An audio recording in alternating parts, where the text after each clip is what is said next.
Greetings and salutations, and welcome to the Dino Brothers podcast. I am your host, Joe Boogie, as always, joined by my main man, Deuce. What's going on, Deuce? Not too much, dude. Another week in the NBA wrapped up, and the Raptors went 2-1. We took a win against Orlando earlier in the week. Wasn't pretty, but we proved we were the better team. Had a tough loss to Chicago in a nationally televised game, and then we outlasted the Jazz in a pretty close battle throughout most of the game, but it felt like we came out on top. So we didn't hit our optimistic prediction as we were hoping the Raps were going to be able to pull out the win against Chicago and go 3-0, but 2-1 isn't too bad as long as, they're taking some steps to get better and, move on. Yeah, I didn't feel too bad about the loss against Chicago. Like they're a tough team. We're gonna face them many more times during the year, so we'll get our fair shot at them. But we didn't really get a chance to recap the Jazz just because we were busy over the weekend. And I was actually pretty impressed by that game. I thought the Jazz are a good young team. They actually move the ball really well, but they are young, and we managed to exploit that. No, absolutely. I mean, this week the Raptors took care of business. They beat the teams they needed to beat. We showed that we are superior to, you know, the up and coming teams. But in terms of the Jazz, I mean, yeah, I totally agree with you. We took care of business, got the win. We let them hang around a little bit longer than maybe we should have. But like you said, they are a young team. They are scrappy. They did play well. They're moving the ball, but it was good to see. In the second half that the Raptors took the win, put it into overdrive, and won by a decent margin. But it was a little Yeah, I closer than think we it's would have pretty liked at good. the time.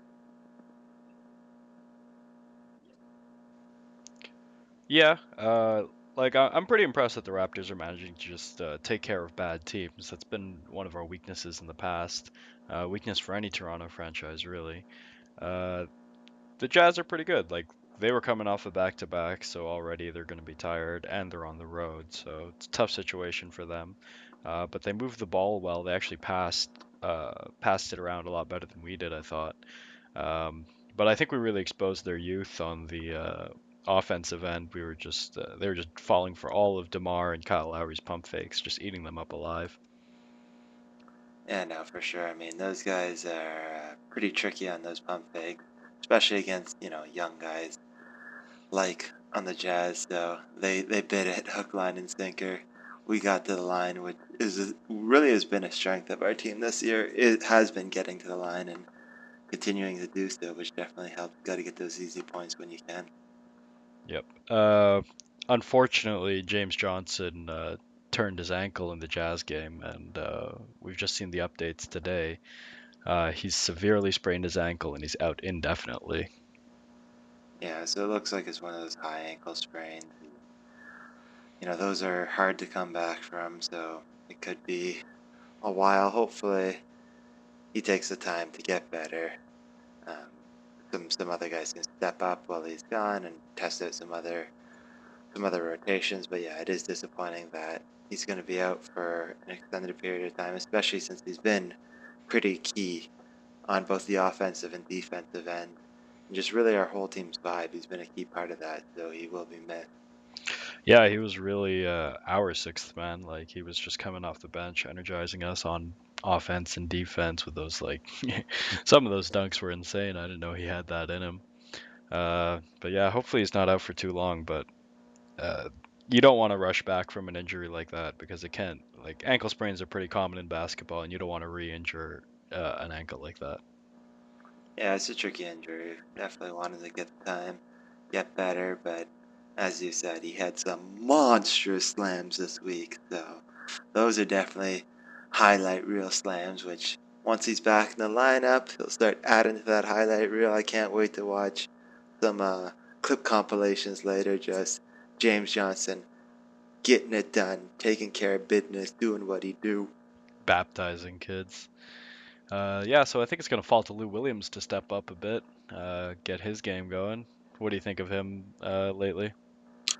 I think it's good that Lou and Grievous and some other guys on our bench are going to get an opportunity to step up because we need them to produce.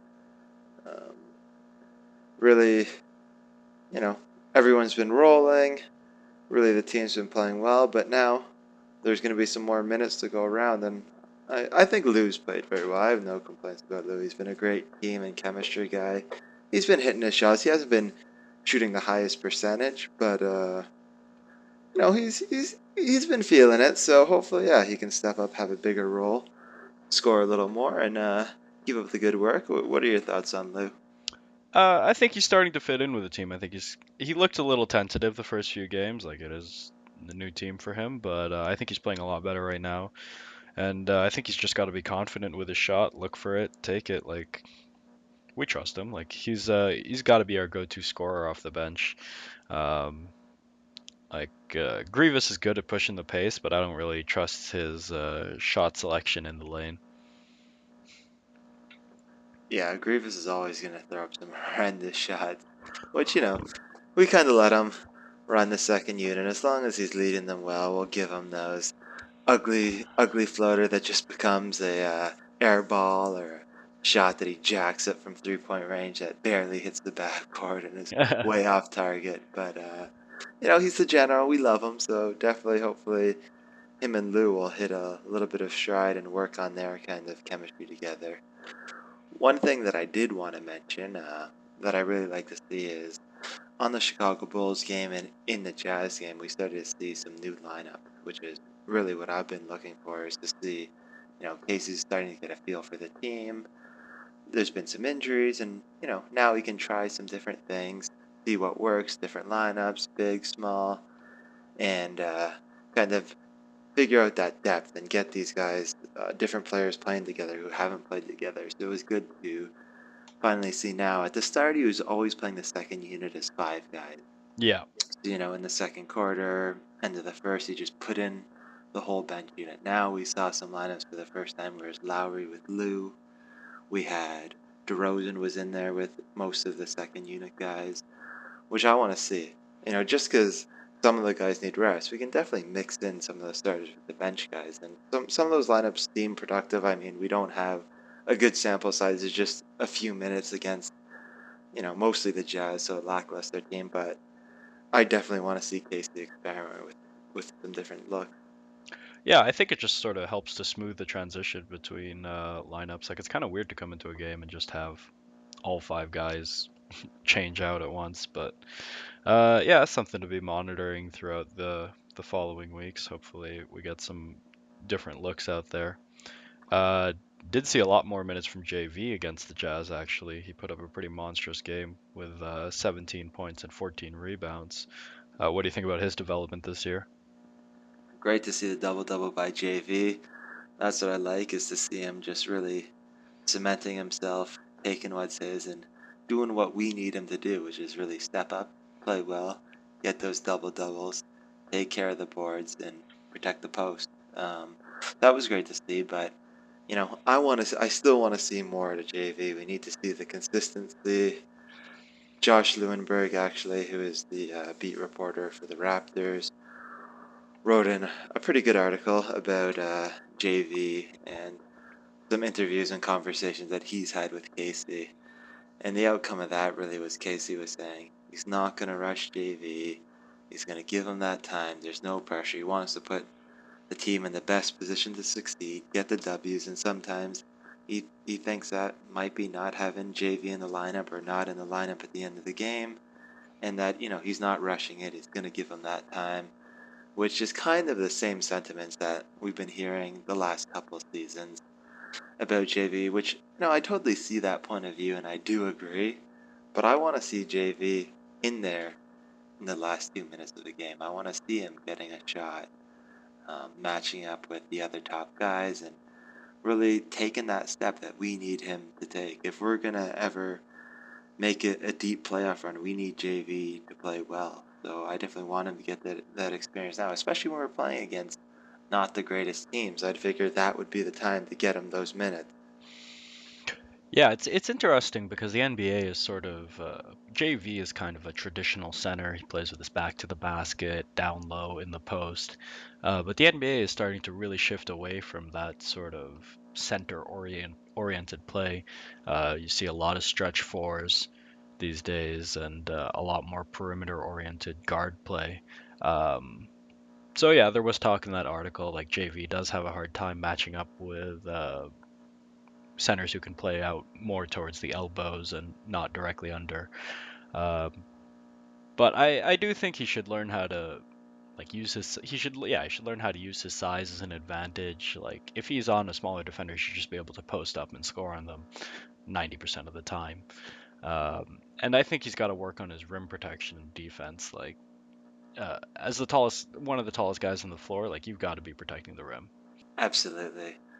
So JV, he's on watch, but I don't know. I just want more from him. Like this is his third season now. We need him to take a step. We can only make excuses for him for so long that he's young, he's still learning the game, which I totally agree with all those things. But I just want that little bit more from him. It's that time that he's got to go out there, prove it. Him and T. Ross, we both picked up their options, right? So we've got them on the books until next season. But after that, they're going to be getting paid, and we need to have all the information, as much information as possible at that point, because these guys are going to get paid. We want to know that they're in our future, how we're going to build our team, where they fit in, what their ceiling is, and get a good handle on, can these guys lead us to the ultimate goal of potentially winning an NBA title, or at least putting us in a position to make a deep run. So I want to see more from him. I hope Casey puts him in those final minute situations. What better way is it to learn than being out on the court, being in the trenches, and getting that exposure?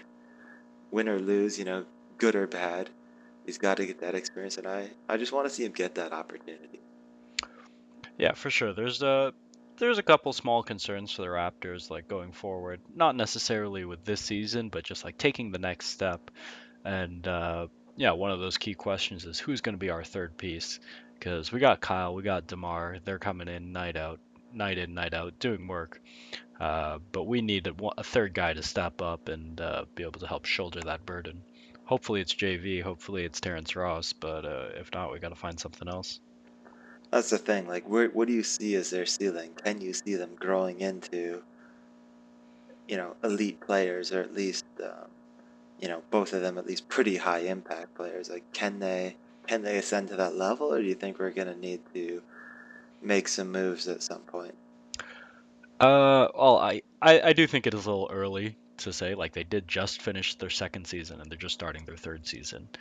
They both. It's too early to say right now. Like Terrence Ross shows you flashes, but he hasn't developed that consistency yet. And yeah, JV's also been showing you some good things, but sometimes he just gets absolutely exposed on the defensive end. And he still pump fakes too much, so they're still growing, but I think it's too early to write them off just yet. Yeah, and I totally agree. And I kind of tricked you into that, because that's getting back to my last point, which is they need to get those experiences so we can make an accurate evaluation of those guys. You know what I mean? Exactly. Uh, but just going back to some of my concerns in general about the Raptors going forward, I am a little bit worried about our passing, uh, or lack thereof. We're actually the 28th in the league in assists, so the ball's not really moving too well, I think. And I think if we just did that, we could open up some easier shots for our guys. No, definitely. I mean, I want to see them. There's a lot of ISO ball, a lot of taking turns driving the lane, which is good when we get to the foul line. But we got to cycle that ball around. We got to get some ball movement, get high percentage shots, and put us put us in a position to succeed. I mean, we've been doing well with ISO ball, and we've been hitting our shots, but why not get that ball moving, um, get those better percentage shots, and really give ourselves the best chance at winning.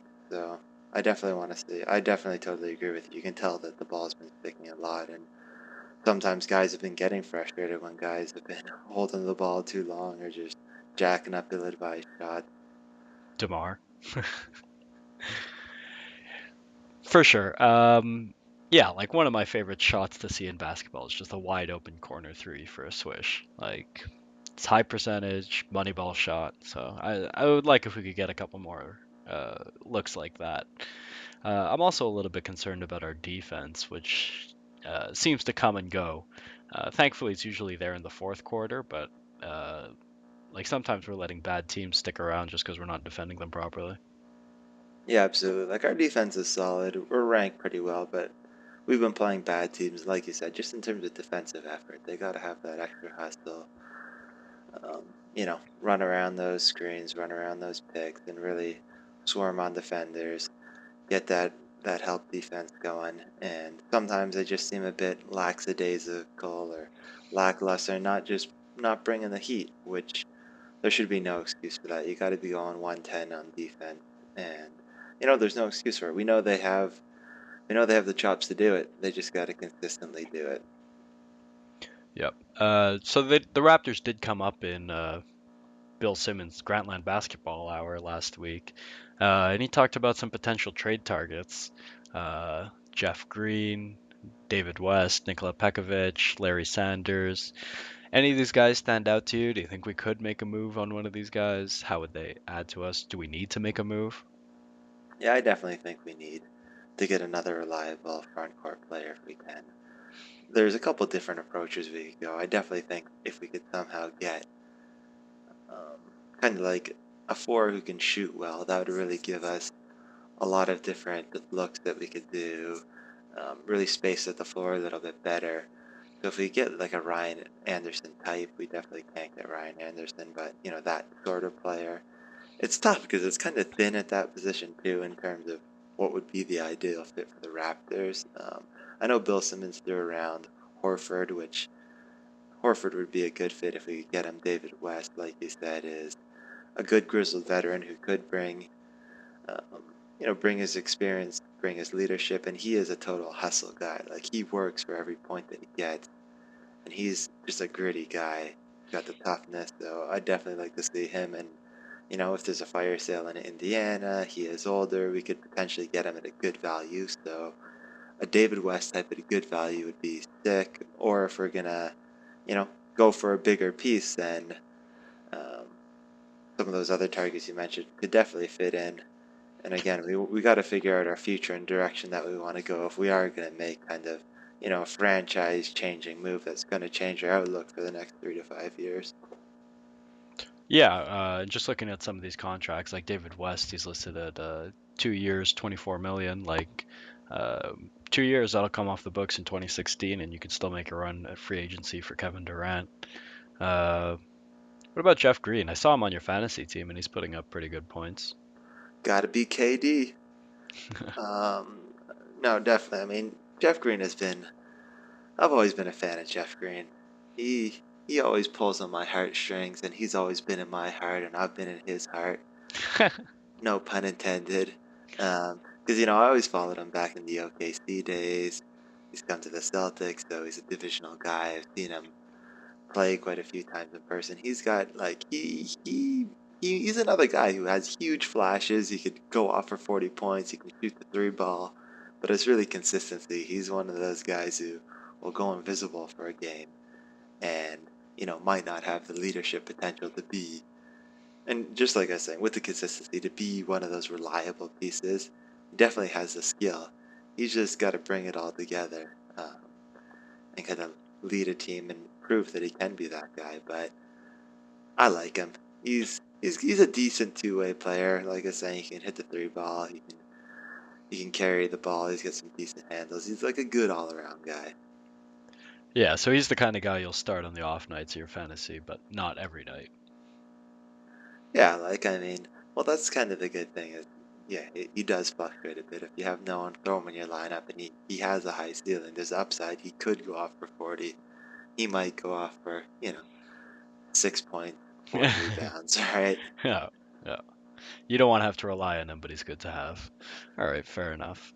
What do you think? Is there any guys that you'd like to see the Raps target?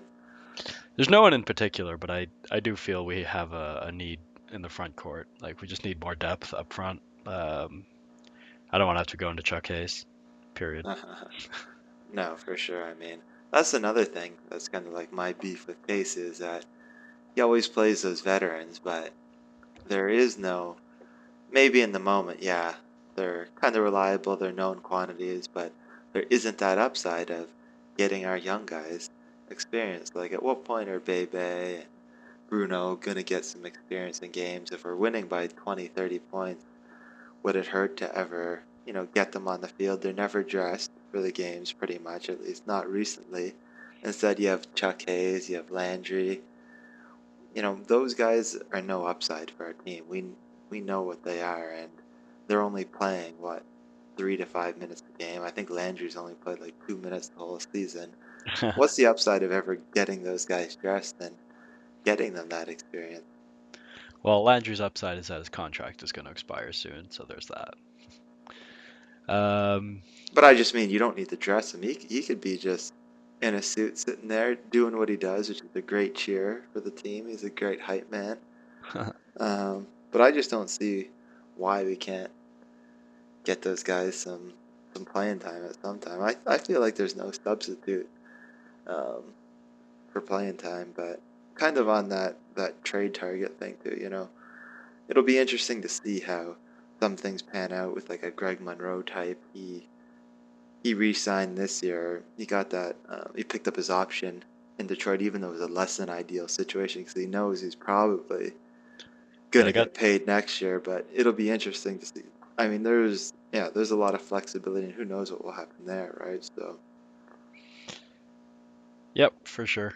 he's not really a piece that would complement JV, but Yeah, they got a lot of centers in Detroit. I don't think that's a good situation for him, but we'll see how that plays out. sure. So the Raptors got 3 games coming up this week. First game is against the Grizzlies on Wednesday. We got 4 days until Raptors basketball. That's gonna hurt. And then the Bucks on Friday, and then at Cleveland on a back-to-back on Saturday night. So Grizzlies, that's going to be the next test for the Raptors, a high-quality Western Conference opponent. They got the size. We'll see if they're bullying us in the post or what.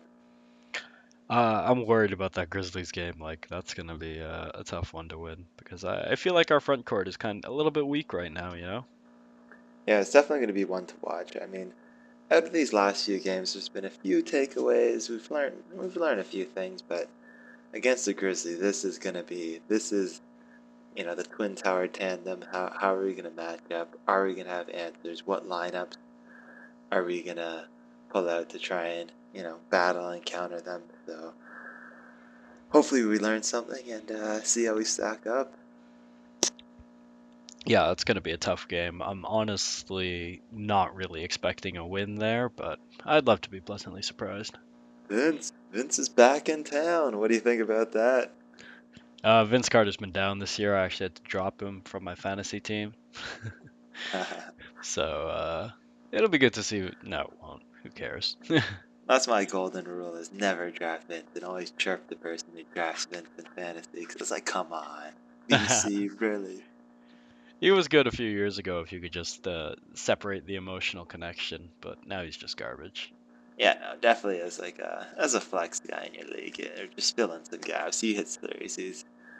He's had his moments the last couple of years, but yeah, Bucks roll into town Friday. That should be an easy win, hopefully. I think so. Like that marks the end of our homestand. We got to take care of business against another crappy team. Um, and I feel like we've already had a really successful start to the season. Um, I guess Dwayne Casey is in sort of win now mode, um, trying to get out to a hot start on this easy schedule because the schedule does get a lot harder come Christmas time. Yeah, which I do agree with. You got to get those W's when you can. Try and get a good seeding come playoff time. And like you said, over the Christmas break, when the World Juniors are at the ACC, we have, I think it's like a 13-day um, road trip. So It's a who brutal knows? road trip. Yeah, we're playing some good times. We go west coast there, right? So Yeah, you got Clippers, Warriors, Rocket, all the good teams. West Coast, they're tough. yeah, it's gonna be a rocky stretch. So Yeah, good to get the wins now. But it is going to be cool to see our first matchup again. The Cleveland Cavaliers, Kevin Love and LeBron. And Kyrie Irving. Hopefully they have some kind of chemistry breakdown and we can just walk over them. But LeBron's been playing pretty well, don't you think? Oh yeah, he dropped 40 the other day. He's saying, enough with this media, enough with all these headlines and picking us apart. Like, I'm gonna get it done on the court is what he said, and he's done it. Which we knew it was gonna be a little of a work in progress, and he said, I don't care. We're gonna win some games, try and shut the media up a little bit, buy ourselves some time, and you know, you can tell that they are slowly improving. But Kevin Love's stats have definitely taken a big hit this year. Well, not surprising. Like going from the primary option in Minnesota to, I guess, the third option here, just because he doesn't get to handle the ball as much as Kyrie and LeBron. Your stats are gonna take a hit. He's got to hope Kyrie passes it to Yeah. him. But tough. This is honestly a tough week for the Raptors coming up. I am excited to see Cleveland. I haven't really gotten a chance to analyze them in depth, but we'll get a really good look at them on Saturday. Absolutely, I'm pretty excited for that. And while we're on the Cavs, I just wanted to see what you thought about Kevin Love and Kyrie's bro handshake that they did. I loved it. I thought it was awesome. The only thing I didn't like was that they denied it was smoking a joint. I, Exactly. For anyone who missed it, they did. You all slap and tickle, some hand slapping, some gangster um, slapping and grabbing moves, and then they did finished it off with the old fake puff of the joint, which can't go wrong there. But they've been getting a little flack and scrutiny just on exactly what were they smoking. exactly. Apparently, marijuana isn't legal in Akron yet, so we'll have to wait for that. A few more years. Yep. So I saw you got stuck in traffic because of the Santa Claus parade. Exactly. So I was just Actually, sorry, wait. Before we go on to that, what's our prediction for this week? this week I'd like to see us go 2-1. Well, not I'd like to. I'm predicting. I'd like us to go 3-0, but I'm predicting we're gonna go 2-1. So we're either gonna. I honestly think that we're gonna take the game against the Grizz. The Grizzlies? Let me Yeah. just quickly check the Grizzlies schedule. Because let me see. No, I don't know. They're not coming off a back-to-back. We're the start of their road trip. Good. It's Good. actually only one game road trip. I want them to be at full strength. Yep, So we're both gonna be well rested, prep for this game. Yeah. Yeah, we got 4 days rest. Yeah. I want to say we're gonna go 2-1, but I have a bad feeling that we might go 1-2. Like the Grizzlies are tough. They're blowing out Houston right now. And the Cavs are starting to come on. But If we lose to the Grizz, though, I see us beating Cleveland. I think those are both. I don't feel like either of these games are out of reach. So I'm predicting we're gonna win one or the other. yeah, this will be a good yardstick for the Raptors because we haven't really played any top tier talent except for the Bulls. Exactly. I'm excited. I'm excited to see what happens this week. Yep. All right. Santa Claus parade. Yeah. So I'm going up to the subway station on Bloor, and all of a sudden I see all these fences and police and just crowds of people. What's going on here? And then I see all these floats just going. I actually book it across the street super quick. It's like, yo, I gotta get to Tim Hortons and the subway station. So I'm just like booking it across the road in front of like children and police officers, and like, yo, gotta get to the other side of the road. I don't care. But it was pretty insane as well to see all the kids out there, see the Raptors float, little kids, parents just going insane, being like, yeah, Raptors, baby. And like kids are just getting pretty stoked, which I like to see. And the Raptors, they're a community-oriented organization, making it known, like their mascot and the Raptor is just like it's super kid friendly and like hilarious. Like people love it. So it's good to see them having a presence. They were definitely a crowd pleaser. People were going insane. That's nice. That's awesome. Like, we're officially endorsed by Santa Claus now, so that's good. And yeah, I really like that the Raptors crowd is young and enthusiastic, and I think getting a float out there is just going to help us recruit more young kids to our ranks. Exactly. Apparently Santa said that the Raptors weren't naughty, but they were nice. So good things for Christmas. Yeah. Speaking of Christmas, we got some ugly Christmas sweaters from around the league. Did you get a chance Ah, to look at those? I checked those out on the official NBA store, and they look sick. I like those sweaters. Like I'm considering buying one. They're $65 US, but I mean a sweater is gonna cost.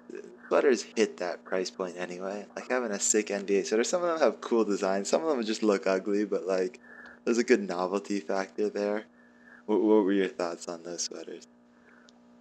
I am not a fan of ugly Christmas sweaters. Like, I don't know, my family never did it. I think they just look weird and stupid to me. But like, which ones were you thinking of? They're not ugly Christmas sweaters. They're Christmas sweaters. I Yeah, think they look good. like which team would you be thinking of picking up? Cause like, just personally on my regular wardrobe, I have a numerous snowflake sweaters that I just wear because like they look awesome and they got a good, hilarious like comedic value and feel like like I always get complimented on them too because like people notice like it's wintertime in Canada, rock a nice sweater. But one of the things was though I didn't see a Raptors Christmas sweater on the official NBA store. I went into another website. I'm not even sure what this website is or how I came across it, but they were selling a Raptors one, which looked pretty good. It was like a red, black, and white. It said Raptors. I don't know, so I don't know if that's an official one or not. So They probably that, just stole your identity. yeah, I don't know. If it was an official one, I would definitely buy that because, yeah, as you just heard, I love sweaters. Yeah, if they had a Raptors one, I would maybe consider that, but no, not really on my shopping list. Yeah, I mean, I already got a throwback jersey, starter jacket, two cap, like a lot of other Raptors merchandise I need to purchase. uh, what about the Christmas jerseys for the NBA? The Christmas jerseys look alright. So they're putting like just the first name on the back. So it'll say LeBron or Chris or Kevin. Like, what are your thoughts on that? uh, I don't know. It's kind of weird. Um, like, yeah, it's great if your name is LeBron and it's like identifiable, but like Kevin or Chris, like that's kind of weird. I wasn't actually that. I don't know that I like the design. It's kind of got a weird weight to it with the small images and then the numbers. But Yeah, I'm not a huge fan of the design choice, honestly. Like, always, every year, like last year too, like, the Christmas jerseys are always a bit of a toss up, and I like that they're trying new things.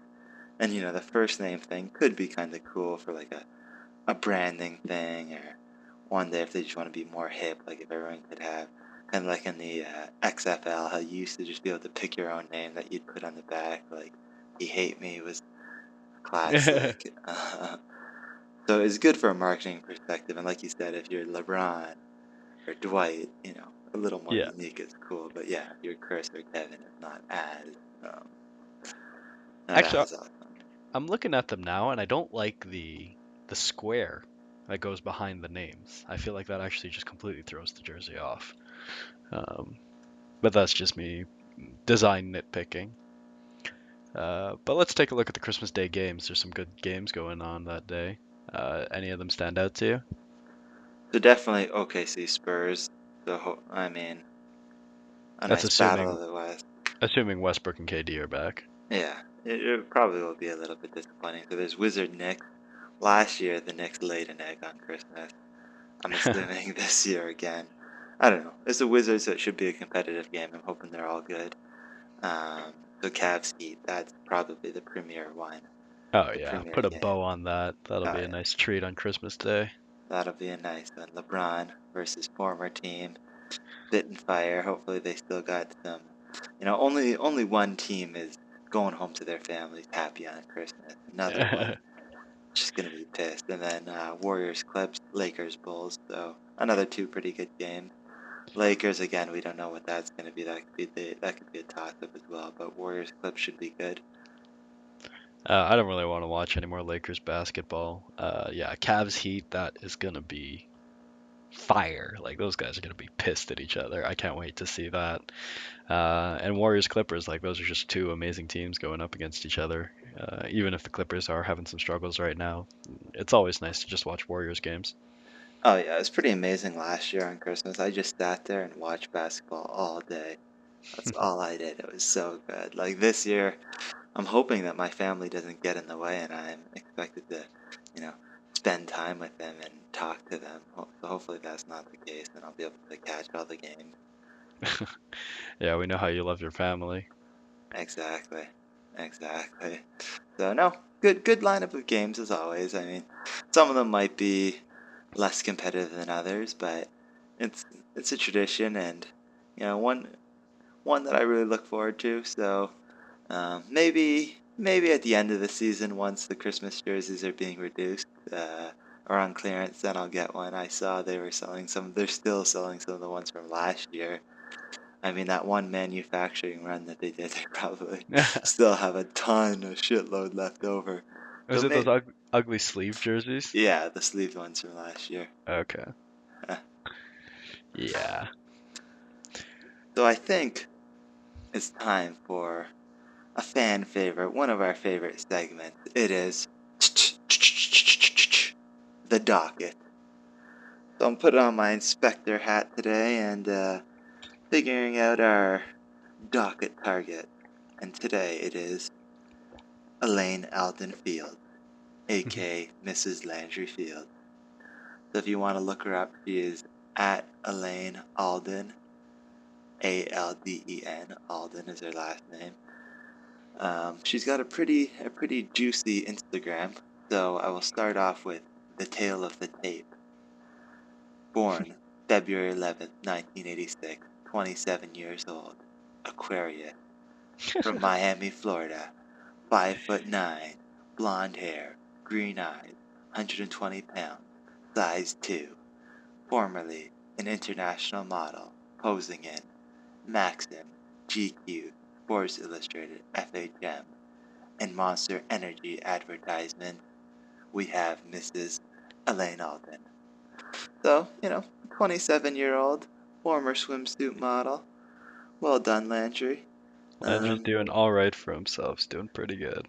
For sure. And as he said on his own um, Instagram, I'm standing next to my wife. She's a total smoke show.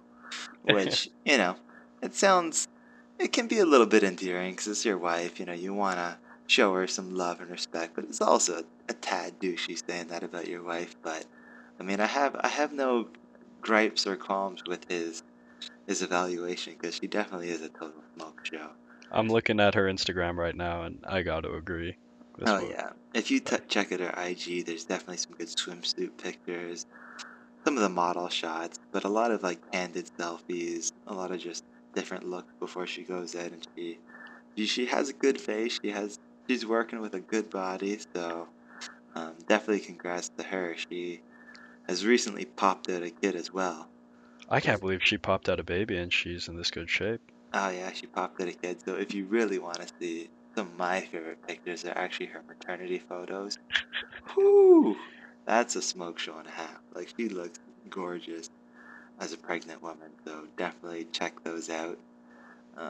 Elaine Alden, looking good, working it on Insta, and she has quite a few pictures. Like how many Oh posts does yeah. she have? She has like 2,200 posts.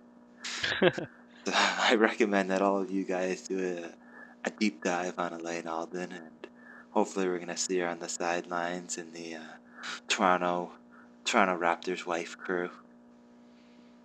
Yeah, definitely a good addition to the sidelines.